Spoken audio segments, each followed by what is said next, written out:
오늘 저는 여러분과 함께 나의 멍에를 메고 내게 배우라는 제목으로 말씀을 나누겠습니다. 우리나라의 옛 시인이 읊은 시 한 절이 있습니다. 여보 저 늙으니 짐 벗어 나를 주오. 나는 젊었거니 돌인들 무거우랴. 늙기도 서러워라거든 짐을 조차 지실까. 이 시 속에 젊은이는 늙은 노인이 무거운 짐을 지고 땀을 흘리며 고생하며 걸어가는 것을 보고 측은히 여겨 그 짐을 대신 짊어지고 노인을 싣고 평안하게 걸어가도록 하겠다는 것입니다.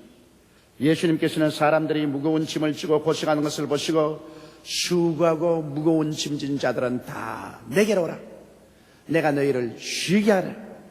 나는 마음이 온유하고 겸손하니 나의 멍에를 메고 내게 배우라. 그래야만 너희 마음에 쉼을 얻으리니 내 멍에는 쉽고 내 짐은 가벼움이라고 말씀을 하셨습니다.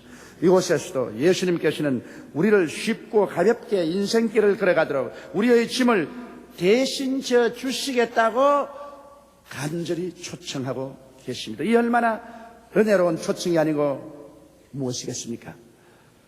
첫째로 우리 인생들은 수고하고 무거운 짐이 없었을 때가 있었습니다.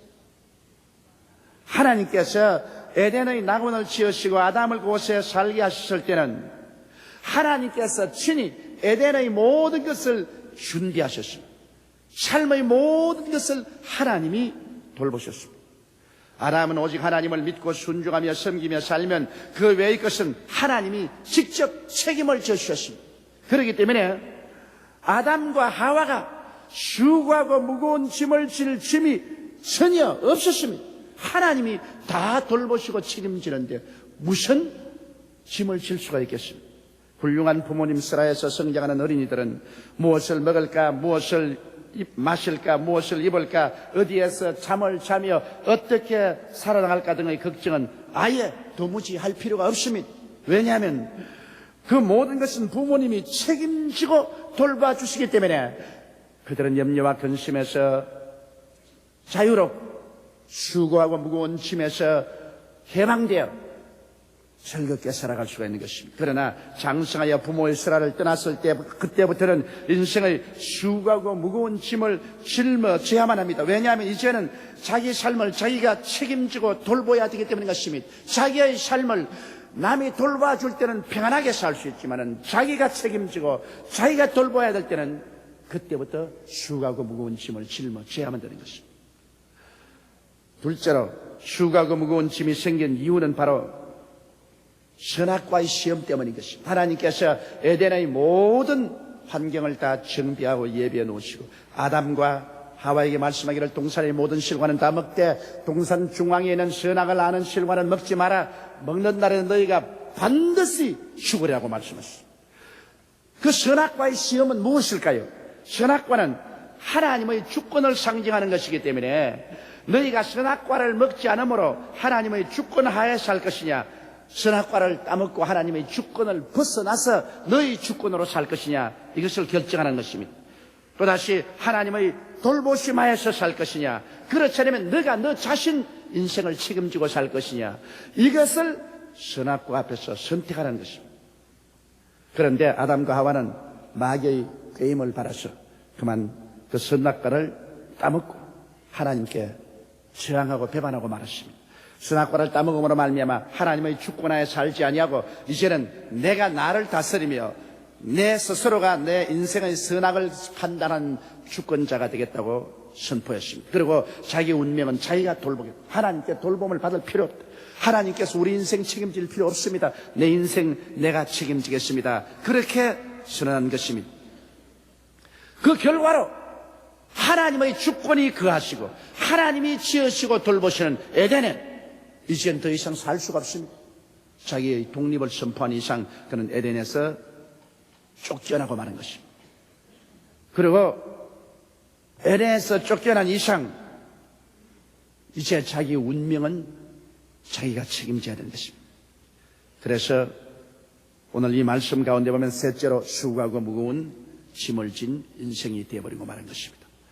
여러분, 오늘날 인간을 하나님께서는 수고하고 무거운 짐을 진 인간이라고 말했습니다. 원래 하나님께서는 수고하고 무거운 짐을 진 인간으로 만들지 않았는데 이제는 인간이 스스로 선택해서 수고하고 무거운 짐을 진 인간이 되고 마는 것입니다. 짐을 자청해서 짊었습니다. 원래 일은 하나님의 것입니다. 원래 짐은 하나님이 짊어지십니다. 그러므로 하나님 홀로 일하시고 하나님 홀로 짐을 짊어지시고 하나님을 믿고 섬기고 순종하는 인생들에게는 수고하고 무거운 짐이나 일에서 해방되어 살도록 만들어 놓은 것이 하나님의 섭리입니다만 사람들이 이 하나님의 사랑과 뜻을 받들기를 원치 않으셨습니다. 이러므로 하나님을 떠나고 하나님의 사랑을 등지고 마는 것입니다. 그 결과 인간은 자연적으로 수고하고 무거운 짐을 진 인생이 되고 마는 것입니다. 인간은 죄짐을 지게 된 것입니다. 에덴을 떠나고 나옵니다. 자기들이 아무리 의롭게 살려고 애를 써도 마귀와 부패가 그들을 엄습해 오는데 마귀와 부패를 감당할 수가 없습니다. 죄짐을 무겁게 걸머쥐고 죄악의 포로가 되고 죄의 사슬에 묶이게 되고 그래서 죄된 인생이 되어버리고 마는 것입니다. 죄짐을 지고 나중에 죄의 책임을 걸머쥐고 심판을 받고 영원한 형벌에 떨어질 수밖에 없는 수고하고 무거운 인생이 되고 마는 것입니다. 또한 인간은 하나님으로부터 떨어져 나오자 사랑의 근원에서 떨어져 나왔기 때문에 사랑의 근원이 사라진 이상 그들의 마음속에 미움이 꽉 들어찼습니다. 하나님과 인생 사이에도 원수가 되고 인간과 인간 사이에도 원수가 되었습니다. 그래서 가인이 아벨을 돌로 쳐 죽인 이후부터 시작해서 인류의 역사는 피로 물든 역사였습니다. 전쟁과 전쟁 소문이 나지 않은 해는 한 해도 없었습니다. 인간의 오늘날 문명이라는 것은 전쟁을 하기 위해서 개발한 무기 체계를 중심으로 해서 인간의 문명이 발달됐다고 해도 과언이 아닌 것입니다. 이와 같이 미움은 온 인류의 역사를 완전히 짓밟았습니다. 살인하고 도둑질하고 파괴하는 일이 인간의 본연처럼 되어버리고 마는 것입니다. 그래서 미움의 무거운 짐을 걸머쥐고 아무리 사랑하려고 발버둥을 쳐도 사랑이 되지 않습니다. 이 미움 때문에 모든 사람들은 마음에 수고하고 무거운 짐을 짊어지고 있습니다. 결혼을 하고 가정을 이루게 해도 서로 부부간에 사랑하려고 하는데 미움이 들어옵니다. 부모 자식 간에 사랑하려고 하는데 미움의 문제가 들어옵니다. 형제와 동기간 간에 사랑하겠다고 하는데도 미움이 언제나 들어옵니다.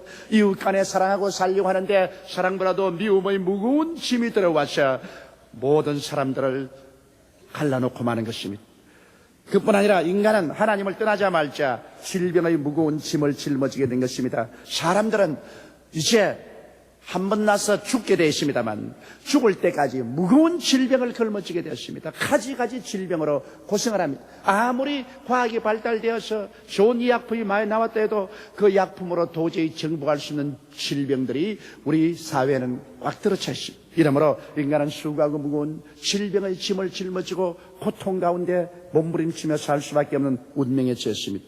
거기에다가 플러스해서 가난과 저주의 짐을 짊어지지 아니할 수 없습니다. 인간이 역사회로 지금까지 가장 중대한 문제가 굶주림의 문제인 것입니다. 오늘날 20세기 마지막에 이렇게 문명이 발달되고 풍요한 세계 속에 산다고 하지만은 그러나 지구의 대다수가 굶주림 속에 흐르고 있습니다. 아프리카의 거대한 대륙은 무서운 굶주림의 대륙인 것입니다. 동남아의 대다수의 나라들은 가난하고 헐벗고 굶주리고 있는 것입니다. 남미의 수많은 사람들이 헐벗고 굶주리고 있습니다. 오늘날 진실로 배부리 먹고 잘 입고 잘 사는 문명국가는 얼마 되지 않습니다. 인간이 하나님을 배반하고 난 다음 이 땅에 얻은 것은 가시와 은극입니다. 그리고 가난과 저주의 무거운 짐을 짊어지고 이 운명을 해결하려고 온갖 몸부림을 다치고 있는 것입니다. 그러나 인간이 도저히 이길 수 없는 마지막 죽음과 절망의 짐이 인간을 눌러서 파멸시키고 마는 것입니다. 인간은 죽어야 하는 것입니다. 사람이 한번 나서 죽는 것은 정한이치요 죽고 난 다음에는 심판이 있습니다. 그렇기 때문에 사람은 이 죽음을 피할 수가 없습니다. 그리고 죽음은 모든 인간의 성취를 물어 돌려버리고 마는 것입니다. 그러므로 삶은 긴 고통과 고난의 연속이라고 표현합니다. 인생을 고해라고 하는 이유도 거기에 있는 것입니다. 수고하고 무거운 짐을 인생들은 지고 있습니다. 오늘날 그러기 때문에 주님께서만이 우리를 보고 수고하고 무거운 짐진 인생이라고 말하지 않습니다. 오늘 철학자들조차도 인간은 절망적인 존재라고 말합니다. 죄책과 정죄의 절망에 빠졌으며 허무와 무의미의 절망에 빠졌으며 죽음과 무의 처절한 절망에 빠진 존재가 인간이라고 말하고 있는 것입니다. 그러므로 인간 존재를 오늘 인간의 실존주의 철학자들도 절망적인 존재라고 말합니다. 수고하고 무거운 짐을 진 인생, 그리고 절망적인 존재, 이러한 인간에게 필요한 것은 무엇이겠습니까? 희망입니다. 개인이나 사회나 국가가 수고하고 무거운 짐을 지고 절망적인 상황에 있을 때 필요한 것은 그들에게 희망을 줘야 되는 것입니다. 오늘 우리 조국도 오랜 세월 동안 고난과 괴로움을 겪고 살아왔기 때문에 우리 민족에게 지금 가장 절실하게 필요한 것은 희망입니다. 오늘 한국의 정치가들이 국민에게 희망을 주는 정치를 해야 되는 것입니다. 대통령도 국민에게 희망을 주는 비전을 제시해야 되고, 오늘날 정치인들이 모일 때마다 국회의 수당을 싸움으로 파쟁으로 보내지 말고 국민에게 희망을 주는 그런 정치를 해야 되는 것입니다. 그럴 때 국민에게 사랑을 받고 존경을 받고 국민이 따라갈 것입니다. 희망을 주지 않을 때 지탄을 받고 버림을 당하고 말 것입니다. 이러므로 오늘 절망적인 인생, 수고하고 무거운 짐을 진 인생들에게 필요한 것은 희망인데, 이 희망을 누가 갖다 줄 수 있습니까? 사람의 힘으로 어찌 죄악을 청산해 줄 수 있겠습니까? 미움의 문제를 인간의 수단과 방법으로 해결할 수 있겠어요? 질병의 문제도 해결 안 됩니다. 가난과 저주의 문제도 인간의 힘으로 해결되지 않습니다. 더구나 죽음의 절망은 아무도 해결할 수가 없습니다. 인간은 그러므로 해결할 수 없는 절망의 막다른 골목에 처하여 있는 것입니다. 그런데 오늘 이 성경 말씀 보면 넷째로 예수님께서 오셔서 수고하고 무거운 짐진 자들은 다 내게로 오라, 내가 너를 쉬게 하겠다고 말씀한 것입니다. 도대체 이분이 누굽니까? 감히 어떻게 이분이 수고하고 무거운 절망에 처한 인생들은 다 내게로 오라고 그렇게 담대하게 초청을 하고 있는 것입니다. 도대체 예수님은 누구십니까, 여러분?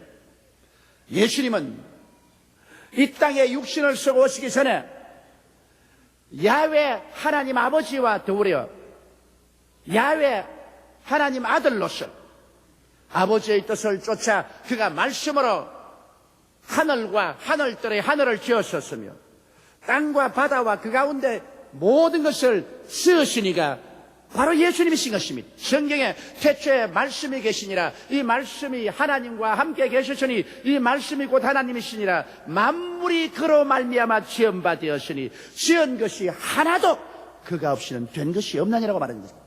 예수님은 천지와 만물을 지으신 창조주이신 것입니다. 이 창조주 야훼 예수께서 하나님 아버지의 뜻을 받들어서 2000년 전에 이 절망에 처한 수가 무거운 짐을 진 인생들, 반역하고 떠나간 인생들을 구원하기 위해서 성령으로 말미암아 동정녀 마리아의 몸에 인간으로 탄생하시고 태어난 것입니다. 왜냐하면 인간의 문제는 인간이 해결할 수밖에 없습니다.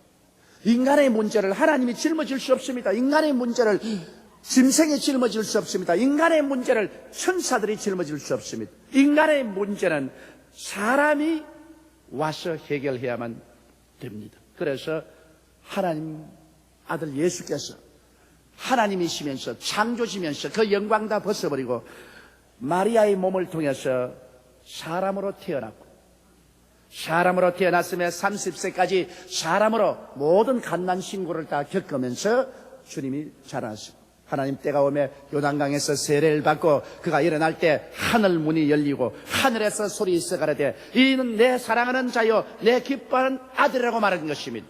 예수님께서 이 하나님의 소명을 받으시고 그리고 성령의 이끌림을 받아 광야에 들어가서 40주 40야 금식하시고 마귀의 시험을 이기시고 주님께서 나와서 비로소 회개하라, 천국이 가까워왔다고 말씀한 것입니다. 지옥과 같은 절망에 주님께서 천국을 가지고 오신 것입니다. 예수님은 어떠한 율법이나 제도를 가져온 것이 아닙니다. 사회개혁이나 그런 정치 이념을 가져온 것도 아닙니다. 예수님은 실제로 이 땅에 천국을 가지고 와서 절망적인 존재, 수고하고 무거운 짐을 진 인생의 문제를 해결하러 오신 것입니다. 예수님은 가는 곳마다 죄인의 죄를 사하여 주셨습니다. 귀신은 쫓아내었습니다. 병든 자는 고쳤습니다. 죽은 자는 살리시고 배고픈 자는 먹였습니다. 불안과 절망에 떨은 자에게 소망을 주었습니다. 사람들의 마음속에 기막힌 희망을 주었습니다. 사람들은 그리스도 곁에만 가면 희망이 하늘의 구름처럼 피어올랐습니다. 그렇기 때문에 절망에 처한 사람들이 그리스도 가는 곳마다 인산인해로 모여온 것입니다. 왜냐하면 예수님은 희망을 주었습니다. 그는 비록 나사렛에서 태어났고 그 당시에 사람들이 인정하는 가문도 없었고 교육도 없었습니다. 그럼에도 불구하고 그리스도 예수의 말씀을 따라 그렇게 많은 사람이 모여온 것은 그리스도 예수 입에서 나오는 말씀이 사람들에게 구원과 희망을 주었기 때문인 것입니다. 그러나 예수 그리스도는 아버지의 뜻을 쫓아서 로마인들과 유대인들의 시기와 질투 때문에 잡혀서 급기야 그는 십자가에 올라가서 못 박인 것입니다. 이것이 바로 십자가에서 절망적인 인간을 대속하는 위대한 하나님의 역사를 일으킨 것입니다. 그는 십자가에 못 박여 몸을 찢고 피를 흘리고 고난당했지만은 그러나 예수 그리스도의 고난당할 것은 그리스도 오시기 전에 600여 년 전에 이미 예언된 것입니다. 이사야는 이 사건을 확실히 보았습니다. 저가 찔리면 우리 허물을 인하며 저가 상하면 우리 죄악을 인함이라. 저가 징계를 받음으로 우리가 평화를 누리고 저가 채찍에 맞음으로 우리가 나음을 입었도다. 우리는 다 양같이 그릇 행하여 각기 제 길로 갔거늘 야훼께서는 우리 무리의 죄악을 저에게 담당시겠다고 말한 것입니다. 이미 이사야는 그리스도의 십자가의 고난을 그리스도 오시기 600여 년 전에 바라보시고 그리스도의 고난은 우리를 위한 대속의 고난이라고 말했습니다. 예수 오시기 1000년 전에 벌써 다윗은 시편 20편에 하나님이여 하나님이여 어찌하여 나를 버리시나이까는 그리스도의 십자가의 고난의 절정에 간 것을 분명하게 시편에 기록하고 있는 것입니다. 이러므로 예수의 죽음은 우연한 순교자의 죽음도 아니요 힘이 없어 잡혀 죽은 것도 아닌 것입니다. 하나님의 계획과 작정에 의해서 하나님이 그리스도를 죽기로 내놓았는데 로마 사람들과 유대인들이 그리스도를 시기하고 질투해서 그들의 손으로 하나님의 뜻을 이룬 것입니다. 그러므로 그리스도가 십자가에서 몸을 찢고 피를 흘려서 고난당하신 것은 하나님이 사람을 위해서 고난당하신 것입니다. 창조주가 피조물을 위해서 고난당한 것입니다. 죄 없는 사람이 죄 있는 사람들을 위해서 고난당한 것입니다. 수고하고 무거운 짐이 전혀 없는 분이 수고하고 무거운 짐 있는 인간의 짐을 짊어지고 주님께서 대신 고난당한 것입니다. 그러므로 그리스도께서 십자가에서 내가 다 이루었다 하실 때 그 십자가의 멍에를 통하여 주님께서는 인간의 모든 죄악을 일생 동안 청산해버리고 말한 것입니다. 과거의 죄, 현재의 죄, 미래의 죄를 주님께서 다 청산해버린 것입니다. 주님께서 미움을 찢어버리고 하나님의 사랑을 성령으로 부어주셨습니다. 성령이 그리스도 예수의 사랑을 가지고 사람들을 점령함으로 미움의 문제가 해결될 수 있습니다. 주님께서 질병의 모든 가시를 뽑아버렸습니다. 우리의 양것을 친히 담당하시고 병을 짊어지고 가셨습니다. 예수님은 저주를 받아 십자가에 못 박여 고난당하심으로 모든 아담이요 율법의 저주에서 우리를 속량하고 아브라함의 복이 임하게 하셨습니다. 예수님이 십자가에 죽었다 부활하심으로 말미암아 사망과 음부를 철폐하시고 영생과 천국문을 열어 제껴 놓은 것입니다. 이러므로 그리스도 예수의 십자가 고난과 죽으심과 부활만이 오늘날 수고하고 무거운 짐진 자, 절망에 처한 자에게 영원한 소망을 주시는 것입니다. 그리스도는 우리의 소망이신 것입니다. 예수의 복음은 우리에게 소망이신 것입니다. 예수 믿는 것은 소망을 우리가 믿는 것입니다. 그리스도 밖에 나가서 소망이 있을 수가 없습니다. 예수님 안에서만이 소망이 있습니다. 주님께서 말씀하기를 하늘과 땅의 모든 권세를 내게 주셨다고 말한 것입니다. 주님은 십자가에 이루어놓은 이것을 성취하기 위해서 하늘과 땅의 모든 권세를 다 가지고 창조주로서 이제 배후에 서 계신 것입니다. 예수님께서 여러분과 나의 인생의 운명을 친히 책임져 돌보신 것입니다. 이제 우리의 죄짐도 주님이 책임지셨으니 우리가 책임질 필요가 없습니다. 미움도 주님이 짊어지고 책임져 주셨고 질병과 가난과 저주와 죽음도 예수님이 친히 짊어지고 책임을 져 주셨습니다. 그렇기 때문에 주님께서 우리를 초청하는 것은 우리의 짐을 대신 짊어지시기 때문인 것입니다. 사람도 젊은이가 늙은 사람 보고 여보 저 늙은이 짐 벗어 나를 줘.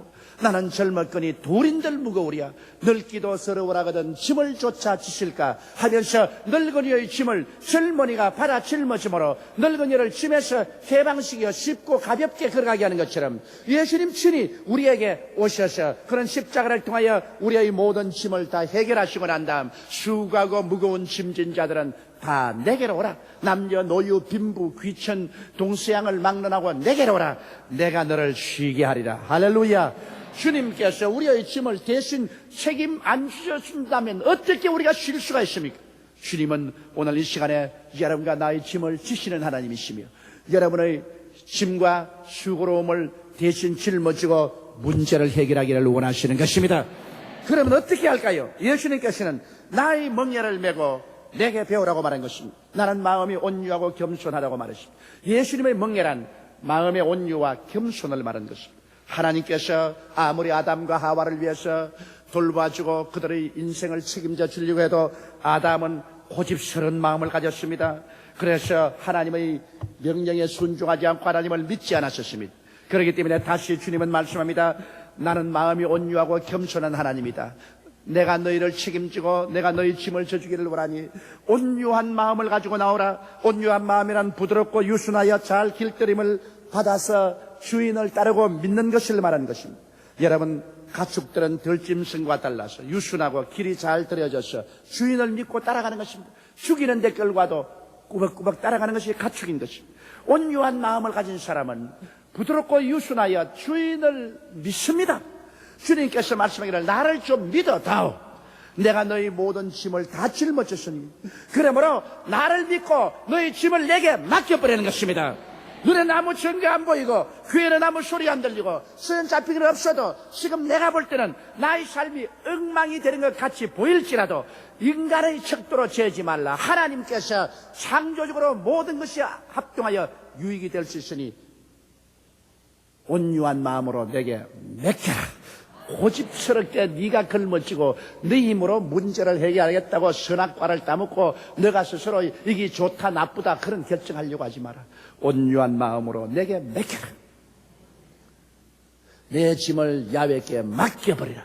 그러면 제가 너를 돌보시라. 사람이 마음으로 그 길을 정할지라도 발걸음을 옮기는 하나님이신 것입니다. 사람의 지혜와 사람의 판단으로 하나님이 하시는 일을 평가해서는 안 됩니다. 우리는 우리의 눈앞에 일어날 일도 모릅니다. 하나님은 영원을 보시고 우리의 운명을 주님께서 이끌어가는 것입니다. 그러므로 발부둥 치지 말고 반항하지 말고 불평하지 말고 원망하지 말고 온유한 마음으로 내게 맡겨라.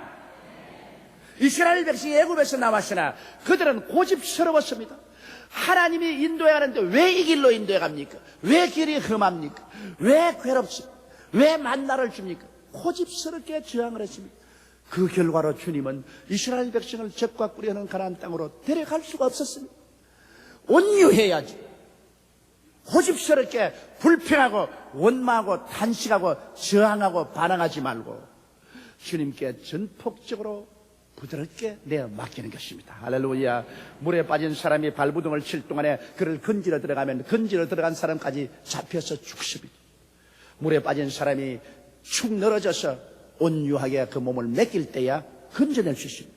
오늘 여러분께서 온유해야 됩니다. 주님 앞에서 깨어져서 눈에 아무 증거 안 보이고 귀에는 아무 소리 안 들리고 소연 잡히는 거 없어도 내 앞길 칠흑같이 어두워도 주여 천지를 지으신 하나님은 모든 것을 아시고 나를 사랑하사 십자가 짊어지신 분이시니 나의 모든 인생의 험한 길을 주님께 내어 맡깁니다. 주님의 짐을 맡깁니다. 온유한 마음을 가져야 되는 것입니다. 그리고 주님 말씀하기를 나는 겸손하다고 말했습니다. 아담은 자기도 하나님이 되겠다는 교만이 꽉 들어차서 순종하지 않았습니다. 그러나 주님 말씀하기를 나는 겸손하니 너희도 겸손하게 자기를 낮추고 주님께 순종하라. 아담처럼 자기가 하나님이 되겠다고 교만해가지고서 목을 뻣뻣대고 불순종하는 그런 것 하지 말고 이제는 너희들도 겸손하라. 나 십자가에 보았지. 내가 얼마나 온유하게 하나님께 내 운명을 내게 맡겼으며 내가 얼마나 겸손하게 내가 아버지 하나님께 순종하였는가. 바로 이것이 예수님의 멍에입니다. 나의 멍에를 메고 내게 메우라. 나는 십자가의 멍에를 메고 하나님께 죽음까지라도 완전히 믿고 맡겼다. 십자가에 올라가는 것까지라도 나는 완전히 순종했다. 그러므로 너희들도 이제는 나의 멍에를 메고 내게 배우라. 나처럼 온유하여 칠흑같이 어둡더라도 하나님께 내어 맡겨라. 하나님이여 하나님이여 어찌하여 나를 버리시나이까 통곡하면서라도 믿고 맡겨라. 그리고 하나님께 순복하라. 그러면 하나님이 내게 부활을 가져온 것처럼 내가 너를 책임져 주마. 나는 마음이 온유하고 겸손하니 나의 멍에를 메고 내게 배우라. 그래야 하면 내가 너의 모든 문제를 책임져 주므로 너의 마음에 쉼을 얻으니 나의 멍에는 쉽고 나의 짐은 가벼웁니다. 누구든지 나의 부탁을 받고 나의 무겁고 고된 문제를 책임지고 돌봐준다면 나는 그 짐에서 nø연함을 받고 삶을 쉽고 경쾌하게 살아갈 수 있는 것입니다. 예수님께서 바로 이러하신 분이십니다. 그런 나의 수고하고 무거운 짐을 책임지고 돌봐주시겠다고 말씀하고 계신 것입니다.